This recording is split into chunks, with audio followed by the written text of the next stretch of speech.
Boa noite, professor Fábio. Boa noite, colegas. Eu sou a Jéssica e eu estou aqui para apresentar para vocês o meu portfólio de Direitos da Personalidade da disciplina de Teoria Geral do Direito Privado.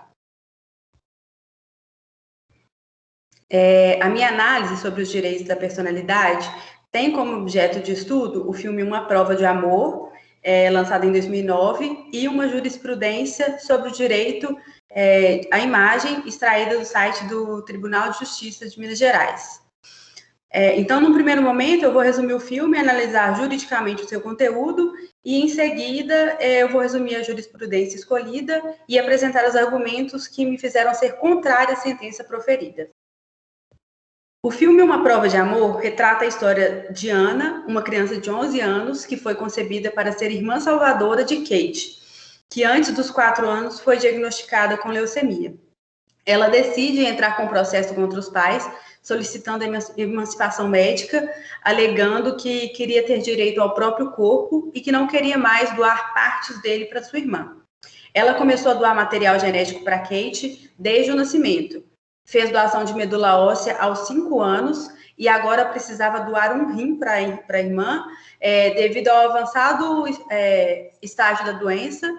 Ela acabou sofrendo uma falência renal e se ela não recebesse essa doação de rim, ela iria morrer. No julgamento, durante um depoimento de Ana, o seu irmão, Jesse, confessa que tudo que ela estava fazendo era, na verdade, a pedido de Kate, que queria morrer e que já estava cansada dos tratamentos. Sabia que a doença era incurável e queria preservar a sua família, que estava desmoronando. Antes mesmo da sentença favorável a Ana ser proferida pelo tribunal, a Kate falece no hospital. E eu trouxe aqui uma frase da Ana, que eu penso que reflete bem a ideia do filme de normalização da morte, de como a gente deve encarar a morte como um processo da vida mesmo. A frase é assim: minha irmã morreu naquela noite. Eu gostaria de dizer que ela se recuperou por um milagre, mas não. Ela só parou de respirar. Eu também gostaria de dizer que algum bem resultou disso, que através da morte da Kate todos nós continuaremos vivos, ou que a vida dela teve um significado especial, que eles deram o nome dela a um parque ou uma rua, ou que a Suprema Corte mudou a lei por causa dela. Mas nada disso aconteceu. Ela só se foi, virou um pedaço de céu azul e nós temos que continuar. Então, essa é uma síntese do filme. E essas são as principais questões jurídicas que eu identifiquei que o filme coloca.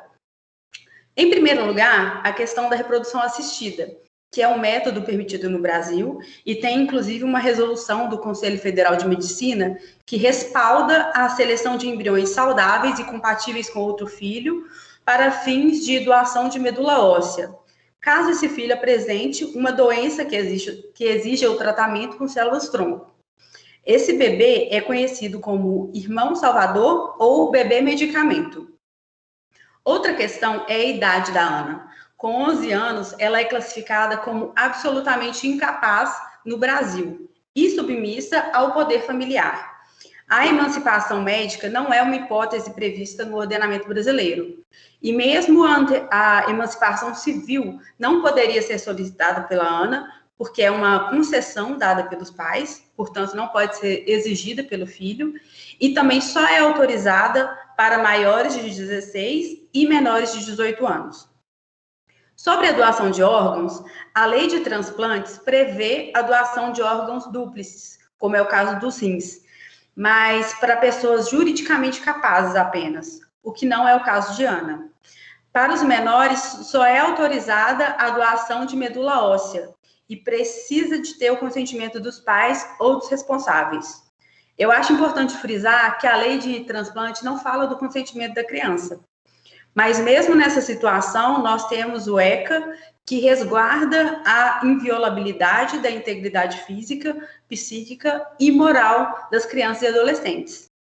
E a gente pode seguir a mesma linha de raciocínio para falar do direito ao próprio corpo.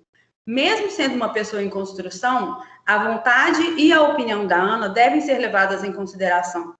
Ela deve ter autonomia para decidir o que fazer com o corpo dela nessa situação. E, finalmente, a questão da ortotanásia. O desejo de Kate de morrer também deve ser considerado, já que a doença não tem cura e estava em estágio terminal. Ninguém devia ser obrigado a se manter vivo pela vontade de terceiros, nem no caso dos nossos pais. Sobre a ortotanásia, ainda não foi aprovada uma lei no Brasil que regula a matéria, mas tem uma resolução do Conselho Federal de Medicina de 2006 sobre o assunto que afirma, abre aspas, é permitido ao médico limitar ou suspender procedimentos e tratamentos que prolonguem a vida do doente em fase terminal, de enfermidade grave e incurável, respeitada a vontade da pessoa ou de seu representante legal. Fecha aspas.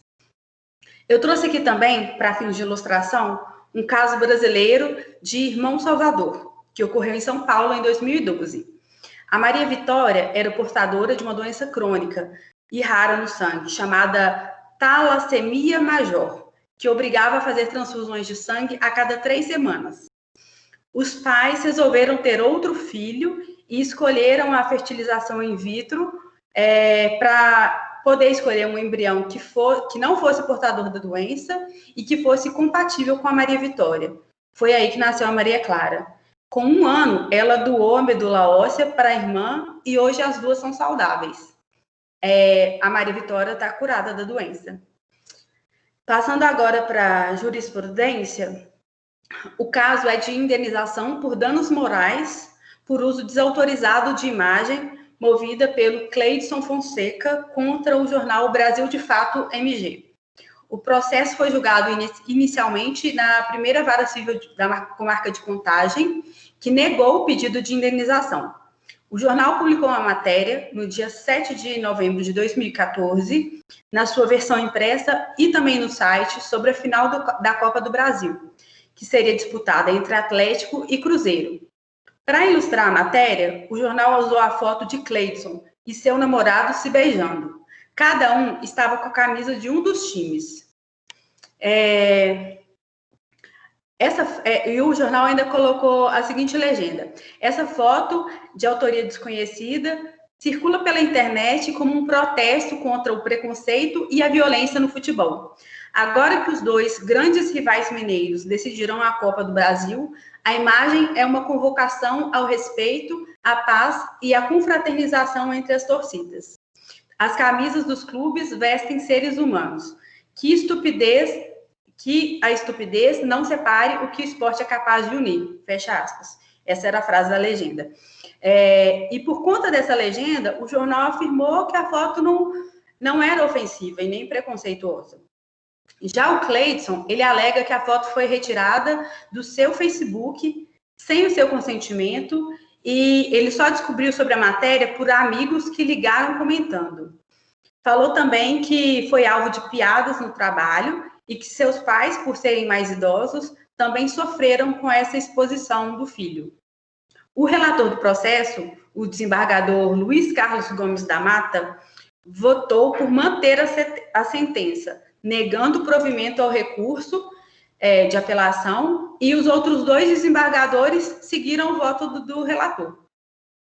Ele usou como argumento o fato de Cleidson manter vários perfis abertos em redes sociais e que a publicação deixou clara que a autoria da foto era desconhecida. E a legenda não demonstrava que havia intenção de ofender a imagem dos envolvidos.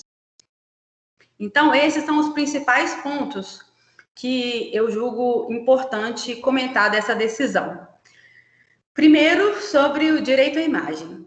A Constituição já inclui, dentre os direitos fundamentais, a intimidade, a vida privada e a imagem das pessoas. O Código Civil também tem 2 artigos que tratam da questão, o artigo 20 e o artigo 21, sendo direitos de personalidade. E a gente tem que pensar que mesmo na publicação, quando aconteceu a publicação do Código Civil, em 2002, que é um código mais recente, nem existia o Facebook. Ou seja, a proteção à imagem é garantida muito antes dos avanços tecnológicos fazerem a publicação de imagens ser uma prática social corriqueira no Brasil e no mundo. Presumir que só porque o Cleidson tinha perfis em redes sociais e que isso dá o direito de qualquer pessoa de pegar suas fotos e usar em publicações, é sem dúvidas um equívoco. O Marco Civil da Internet de 2014 está aí para reforçar que a intimidade e a vida privada são invioláveis, mesmo na internet. E alegar também que, por ser uma publicação jornalística que tinha a finalidade de informar e não tinha a intenção de ofender a honra dos envolvidos, é problemático por duas razões. Primeiro, porque o jogo era de interesse coletivo. A paz nos estádios é de interesse coletivo. Um momento íntimo entre um casal, como é o caso do beijo, qualquer que seja esse casal, não pode ser considerado interesse coletivo. E segundo, porque essa questão de intenção é muito subjetiva. O jornal pode ter tido uma boa intenção, mas pode também ter tido um cunho sensacionalista, que só buscava, colocando a foto, mais cliques, mais acessos, maior distribuição. Mesmo sendo de distribuição gratuita, ele depende de anunciantes para se manter. E ainda, para que o dano seja compensado, é dispensável a comprovação de lesão à honra. Para finalizar, a política de dados do Facebook informa os usuários que o compartilhamento de conteúdo é responsabilidade de cada um, mas a rede dá a opção do usuário de denúncia de conteúdo ofensivo e ainda ressalta que o uso do conteúdo por terceiros está submetido à legislação vigente de cada país. Em minha visão, a partir das informações que eu obtive e também do conteúdo que foi assimilado nas aulas, o Cleidson deveria ter sido indenizado e a omissão por parte dos juízes em punir o uso de imagens retiradas das redes sociais só reforça uma ideia equivocada de senso comum de que a internet é terra sem lei. Eu agradeço a atenção de todos e desejo a todos uma boa noite.